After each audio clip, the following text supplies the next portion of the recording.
ሰላም ጤና ይስጥልኝ ኢትዮጵያውያንና ትውልደ ኢትዮጵያውያን ባለም ዳርቻ ያላችሁ ሰላማችሁ ይብዛ እያልን አርዕስቶችን ማስደምጣችሁና ሰበር መረጃ እየወጣ ይገኛል። ህወሓት ተጨማሪ ኃይል እያስጠጋ መሆኑ በተንቀሳቃሽ በቪዲዮም እንደተመለከታችሁት እየወጣ የሚገኘው መረጃ ያመለክታል። ይህም በትንታኔ በዋነኛነት የምንመለከተው አጀንዳችን ነው። ሌላኛው መረጃ የትግራይ ነጻ መሬት አውጭ ተብሎ የሚታወቀው ከሀገር መከላከያ ሰራዊት ጋር በመቀናጀት ህወሓትን ጋር እየተፋጠጠ መሆኑ እየወጣ የሚገኘው መረጃ ያመለክታል። እንዲሁም የተከዜ ዘቦች በከፍተኛ ሁኔታ እየተመሙ እንደሆነ እየተገለጸ ይገኛል። በትንታኔ እያንዳንዳቸው ማስደምጣችሁ ይሆናል። እስከ ፕሮግራም ፍጻሜ ከኔ ጋር አብራችሁ ትዘልቁ ዘንድ በአክብሮት እንጠይቃለን። በተለይ የትግራይ ሰላም ኃይል ቲፒኤፍ በህወሓት ላይም ጥቃት መክፈቱ ተሰምቷል። የትግራይ ከሌሎች ኢትዮጵያውያን ወንድሞች ጋር በትብብርና በፍቅር መኖር እንዳለበት የሚያምነው የትግራይ ህዝብ ከህወሓት ጉሮሮ ለማውጣት የሚታገለው ቲፒኤፍ ከመከላከያ ሰራዊት ጋር በመቀናጀት በህወሓት ላይ የአጸፋ ጥቃት መክፈቱ ታውቋል። ቲፒኤፍ በከፈተው ጥቃትም በርካታ የህወሓት ኃይሎች መደምሰሳቸውና መማረካቸውም ታውቋል። በተለይ ቲፒኤፍ ከሀገር መከላከያ ሰራዊት ጋር በተቀናጀ እንዲሁም ከተከዜ ዘቦች ጋር በወሰዱት እርምጃ በህወሓት ላይ ከፍተኛ ኪሳራ አስተናግዶ ወደ መጣበት መመለሱ እየወጣ የሚገኘው መረጃ ያመለክታል። በሌላኛ መረጃ ደግሞ የህወሓት ታጣቂዎች ወደ ወልቃይትና ጠለምት ለመግባት የሚል በሁለት ግንባሮች አውደ ውጊያ መክፈታቸው ተገልጿል።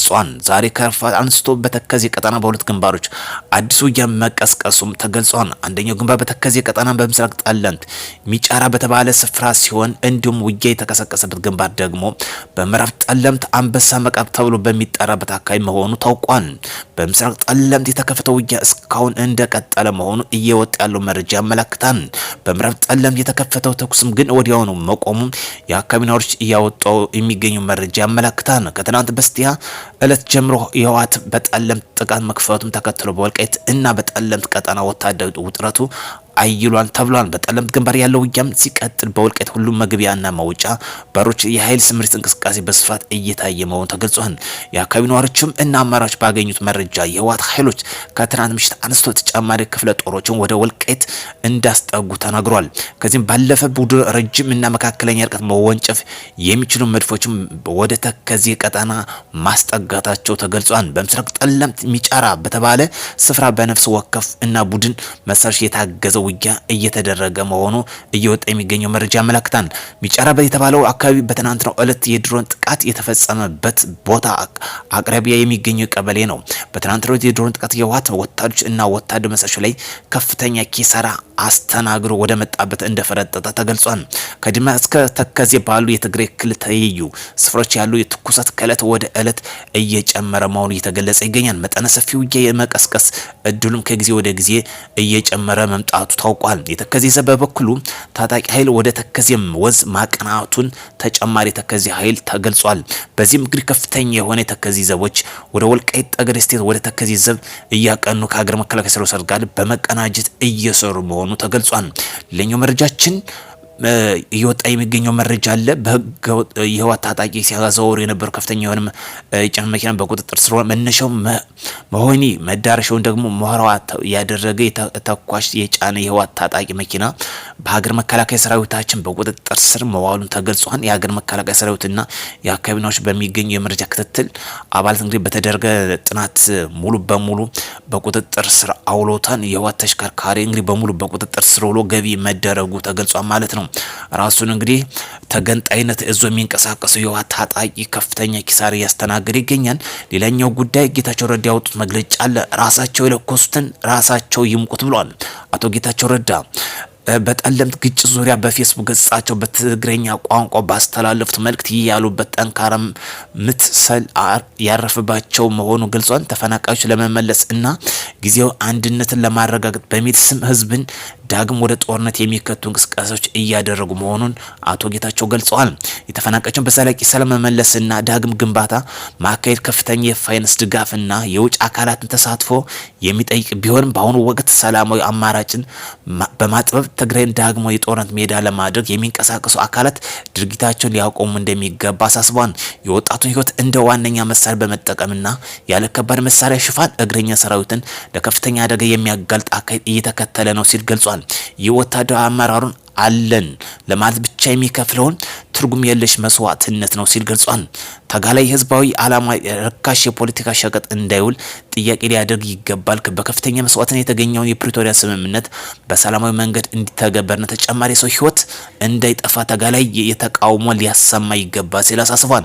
የፖለቲካና የወታደራዊ አመራሮች አሁን የጀመሩትን ወደ ሙሉ ጦርነት ሊያመራ የሚችለውን እንቅስቃሴ በአስቸኳይ አቁሞ የራሳቸውን የለኮሱትን ራሳቸው ይሙቁት ሲል አሳስቧል።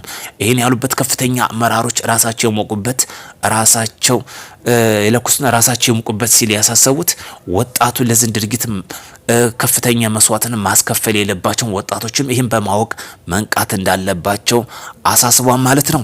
በተለይ አሁን ሰሞኑን ህወሓት ያደረገው ትንኮሳ ከፍተኛ ኪሳራ እያስተናገደ ቢገኝም እንደ ዋነኛ መሳሪያ የጥይት ማብረጃ እያደረገ እንደሚገኝ ነው የተገለጸ የሚገኘው።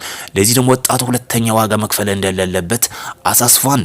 ሌላኛው ጉዳይ እየወጣ የሚገኘው ከኢትዮጵያ ጋር ያለን ምንም የሚያገናኝን ነገር የለም ብለዋል ገብረ አዲ ተብሎ የሚታወቅ የህዝቡ ማህበረሰብ ይሄን ያለበት ምክንያት ወልቃይትን ጠቅሎ የመገንጠል አባዜ እንዳለበት ነው።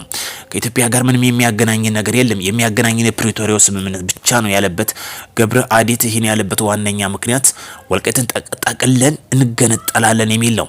ለዚህ ደግሞ ዋነኛ ክንፍ ተባባሪ የህወሓት ባሪያ ወይም ተላላኪ የሆነው ፋኖ ነው። ሰሞኑን ሲከፍት ፋኖ በዝምታ እየተመለከተ የሚገኘውን አሳልፎ ለመሸጥ ምን ያህል የተገዛ የህወሓት ባሪያ መሆኑን በግልጽ ያሳየበት ነው። ለዚህ ደግሞ ከጊዜ ወደ ጊዜ እየጨመረ የመጣው የፋኖ ወደ ሰላማዊ መንገድ እየተከተለ የሚገኝበት ዋነኛ ምክንያት የህወሓትን ተላላኪ ስለሆነ በግልጽ ስለተረዱ ነው። በርካቶችም ከጫካ ወደ ሰላማዊ እየጨመሩ እየገቡ ወደ ሰላማዊ መንገድ የሚገኙት በርካታ የፋኖ አመራሮች የህወሓት ሸቀጠኛ ወይም ተላላኪ መሆናቸው ነው። ሰሞኑ ባጭሩ በእነዚህ 2 ቀን የተመለከትነው አንዱ ማሳያ ነው። ሌላኛው ጉዳይ ለጊዜው እንግዲህ ወደ መቀሌ የሚደረገው በረራ መቋረጡ ተሰምቷል። የህዝብ ተመላለሽ እንግዲህ የፍላይት ባጭሩ መቋረጡ እየወጣ የሚገኝ መረጃ እያመላከተ ይገኛል። ከአዲስ አበባ ቀጥታ ወደ መቀሌ የሚደረገው ማንኛውም በረራ እንደተቋረጠ የሚል መረጃ አሁን እየወጣ ይገኛል። ለዚህ ደግሞ ዋነኛ ተላላኪዎች ፋኖች ናቸው። በተለይ ፋኖ አሁን በሰሞኑ እየወጣ እንደሚገኘው ወልቃይትን ጠቅሎ የመገንጠል አባዜ ያለበት ህወሓት ባጭሩ ተገንጠል ተብሎ ቢሰጠው እንደ አልሸባብ በአሸባሪነት ይቀጥላል እንጂ እንደ ሀገርነት የመቆም አቅምም ሞራልንም ብቃትም የለውም። ለዚህ በበርካታ መመዘኛ ማንሳት መተንተን ይቻላል። ትግራይ ወጣቶችን ከማስጨረስና ለአልሸባብ ዋነኛ መደበቂያ ከማድረግ ሌላ የሚያመጣው ጉዳይ የለም። አንደኛ በብዙ ነገር ከኢትዮጵያ ጋር የተሳሰረ ህዝብ ነው። ይህም መገንጠል የማይችል ህዝብ ነው። ለዚህ ደግሞ እንደ ዋነኛ ተገነጠላለሁ የሚል አባዜ እዞ የሚንቀሳቀሰው እንደ አልሸባብ መደበቂያ ሊጠቀምበት ሊገለገልበት የትግራይን ህዝብ ስለፈለገ ብቻ ነው።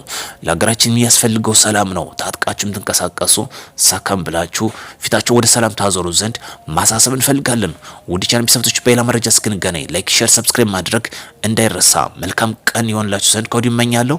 ሀገራችን ፈጣሪ ይባርካት እላለሁኝ።